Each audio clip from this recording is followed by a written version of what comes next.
Bonjour, docteur Noël Tchani Mwandiavita. Bonjour. Quelle lecture faites-vous 60 ans après?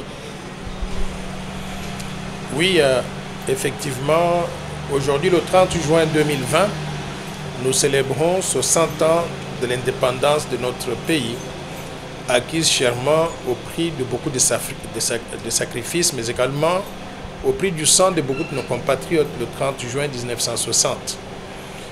60 ans, c'est beaucoup, c'est l'âge de la maturité. 60 ans, c'est très peu dans l'histoire donc d'un pays, mais 60 ans, nous devons faire de bilan. Nous devons regarder en arrière pour voir d'où nous venons, ce que nous avons réalisé et ce qui reste à faire. Je dirais que sur le plan de la dignité humaine, ce jour de l'indépendance n'est comparable à aucun autre jour. Comme Patrice Emery Lumumba l'avait dit dans l'un de ses discours, quand la liberté et l'esclavagisme, le choix est très clair. Nous devions nous libérer du joug de la colonisation et il n'y a pas de regret quant à ce qu'on a fait pour pouvoir se libérer du joug de la colonisation donc belge. Maintenant, je réalise que nous n'avons pas accompli tout ce que nous avons promis, nous nous étions promis en tant que peuple de pouvoir réaliser. Nous nous étions engagés à bâtir un pays plus beau qu'avant, où il fait bon vivre partout. Malheureusement, le pays a connu des périodes de mauvaise gouvernance, d'incertitude, d'instabilité politique, des guerres fratricides. Le pays a connu, si je peux dire, des périodes de leadership interrompues qui n'ont pas permis de réaliser une vision claire de développement sur cette période donc de 60 ans. Si bien qu'aujourd'hui, si on doit faire donc le bilan, on doit aller secteur par secteur. Je peux dire déjà que sur le plan sécuritaire, nous avons connu tout sauf la stabilité, sauf la sécurité sur l'ensemble du territoire national, parce que nous avons connu des périodes où le pays était attaqué par des rebelles, le pays était attaqué parfois par de l'extérieur, et il y a eu beaucoup de convoitises qui ont fait qu'on nous a paralysés, on nous a empêchés de pouvoir mener à bien les programmes de développement qu'on avait initiés. Au-delà de cela, je dirais même que le leadership congolais a été décapité. Avec la mort de Patrice Emery Lumumba, nous ne nous sommes jamais remis en tant que pays de cette perte brutale d'un leader de cette envergure.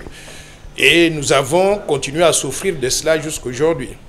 Sur le plan du développement des infrastructures, le peu d'infrastructures qui étaient héritées de la colonisation belge, on ne les a pas entretenues comme il fallait. Et surtout qu'on n'a pas construit de nouvelles infrastructures. Au point où, aujourd'hui, je dirais qu'un pays grand comme un sous-continent, nous avons quelques petites routes qui ne permettent même pas de relier toutes les provinces du pays.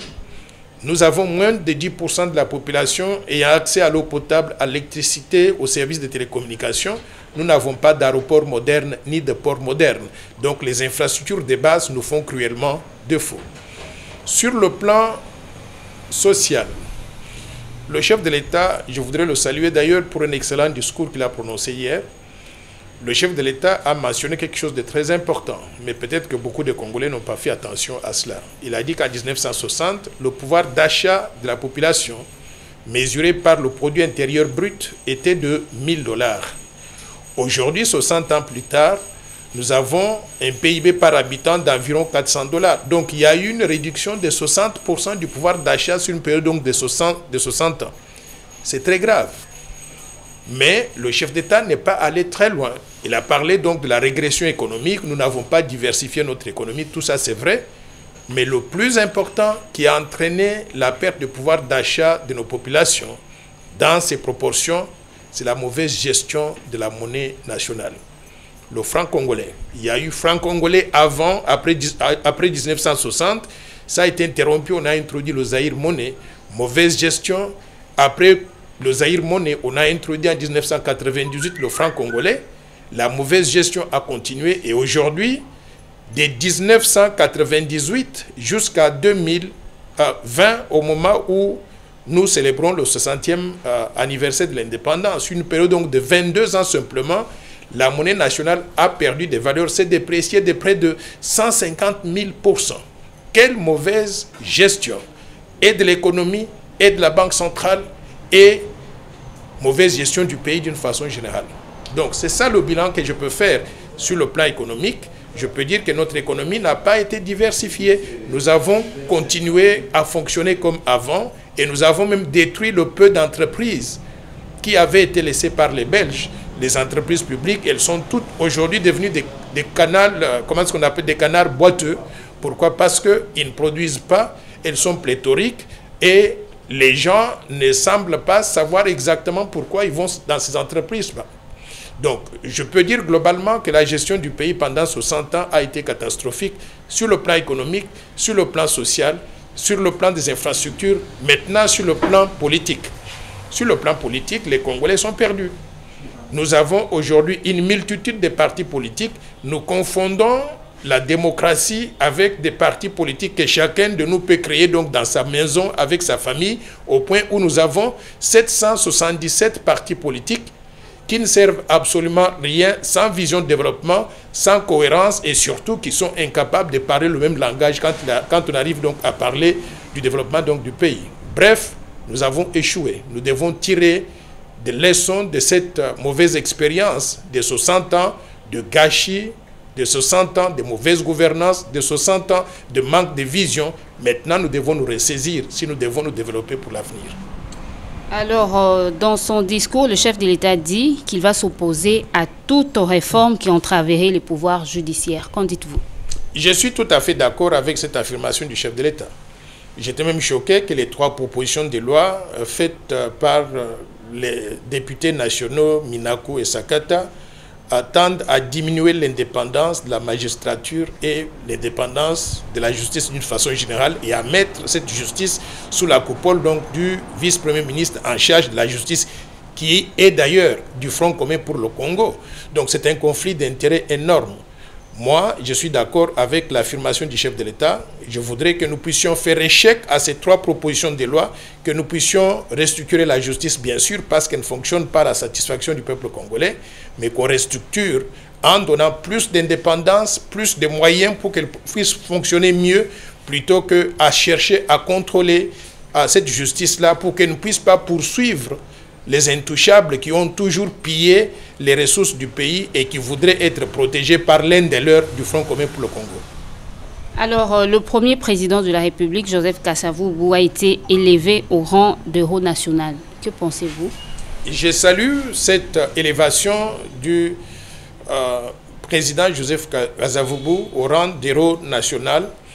Et je voudrais simplement, pendant que je célèbre cette célébration, je voudrais simplement demander qu'on change la dénomination, l'appellation même de l'ordre de mérite national. Parce que l'ordre de mérite national actuellement s'appelle, je crois, ordre de mérite national Kabila Lumumba. Franchement, il faudrait qu'on puisse dépersonnaliser l'appellation de cet ordre de mérite, qu'on l'appelle simplement, par exemple, ordre de mérite national de la République démocratique du Congo. Et en ce moment, on peut reconnaître donc tous nos héros, Kasavubu, Lumumba, Kabila lui-même, ainsi de suite.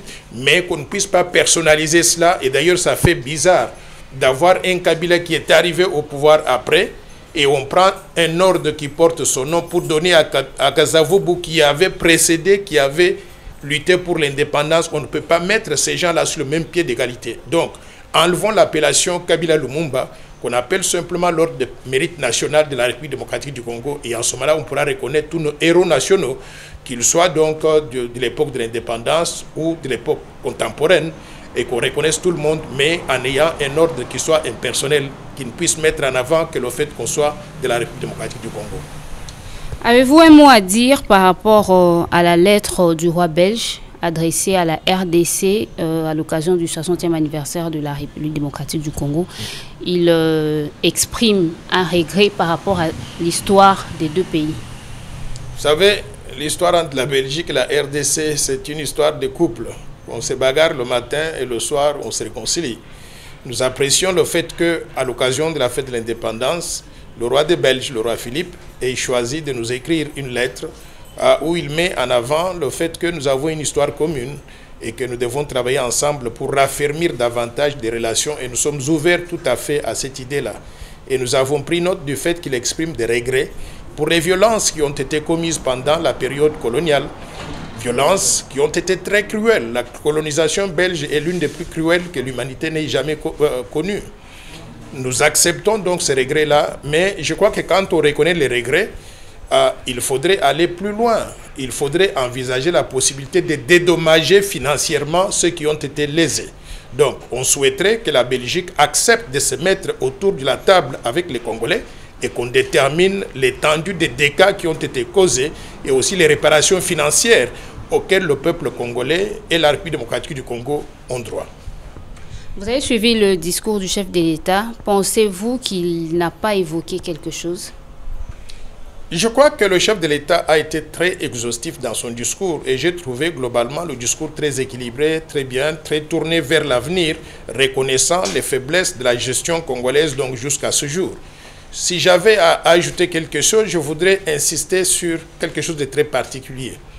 Il a dit, en 1960, le pouvoir d'achat était de $1000 américains de PIB par habitant. Aujourd'hui, en 2020, le PIB par habitant est de $400 environ, qui a eu une diminution de 60% du pouvoir d'achat sur une période donc de 60 ans. Tout à fait correct. Mais le chef de l'État aurait dû mentionner que cela est causé non seulement par la diminution des activités économiques pendant cette période pour un pays qui ne produit pas du tout, mais il aurait dû aussi mentionner le fait que cette diminution importante du pouvoir d'achat de la population est causée par la dépréciation monétaire accélérée. Le franc congolais, notre monnaie, a perdu des valeurs. J'ai mentionné tout à l'heure que sur la période de 22 ans simplement, nous avons eu une diminution de 150 000% de la valeur de la monnaie nationale. C'est ça qui entraîne la perte du pouvoir d'achat de la population, en grande partie. Donc, pour réparer le mal et aller de l'avenir, il faudrait non seulement restructurer l'économie, faire d'autres réformes dont nous avons besoin, les réformes institutionnelles et structurelles qui touchent à tous les secteurs. Il faudrait qu'on envisage maintenant de réformer aussi la monnaie congolaise pour qu'on ait un franc congolais nouveau, différent de celui que nous avons aujourd'hui, capable de pouvoir conserver la valeur, non seulement dans le court, le moyen et long terme. Et je pense que ce sera un élément important qui va aller tout droit vers le sens de l'amélioration du pouvoir d'achat de la population congolaise. Ok, merci beaucoup, Dr Noël Tchani Mwandiavita. C'est à moi de vous remercier encore une fois de plus de passer à Téléplus. Je voudrais souhaiter à vous, à tous les téléspectateurs, au personnel déjà de Téléplus, à son directeur général, à son promoteur, je voudrais souhaiter à tout le peuple congolais joyeuse fête de l'indépendance 2020.